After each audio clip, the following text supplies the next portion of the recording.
Ketiga pasangan calon Capres-Cawapres memiliki pandangan berbeda terkait keberlanjutan proyek Ibu Kota Negara IKN. Ganjar Mahfud dan Prabowo Gibran memastikan akan melanjutkan pembangunan IKN, sementara Anies Muhaimin akan mendengarkan aspirasi masyarakat. Dewan Pakar TPN Ganjar Mahfud Sony B. Harsono mengatakan Ganjar Pranowo Mahfud MD berkomitmen melanjutkan IKN dengan mempercepat pembangunan IKN dan memastikan investor masuk menggarap proyek. Komitmen akan direalisasikan dengan memperbaiki cara pembangunan IKN yang dinilai salah, yakni belum ada feasibility study dan detail proyek yang diserahkan kepada investor. Sementara paslon Prabowo Gibran menyatakan komitmen melanjutkan IKN karena menjadi amanat undang-undang. Wakil Ketua Umum TKN Prabowo Gibran Erwin Aksa menjelaskan proyek IKN akan menjadi motor penggerak pertumbuhan ekonomi Indonesia karena sudah terbukti di negara-negara yang membangun ibu kota baru. Tim Nasional Pemenangan Anies Muhaimin memberikan pandangan yang berbeda.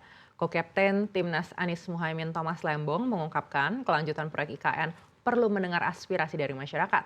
Thomas mengatakan timnya akan membuka diskusi publik mengenai kelanjutan IKN apabila Anies Muhaimin terpilih.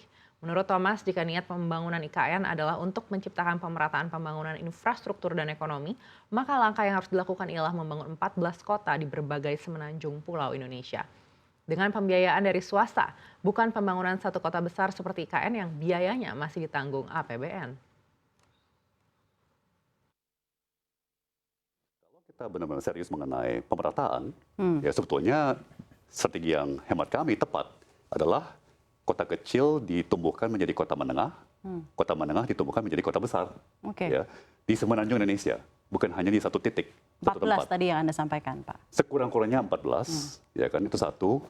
Jadi istilah saya itu bayangkan kalau Indonesia punya 14 Jakarta kecil.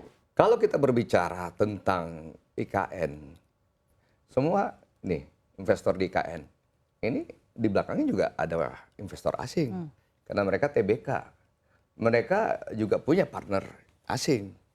Jadi kalau kita berbicara investasi, kalau grup-grup ini sudah mau investasi, berarti ada kepercayaan.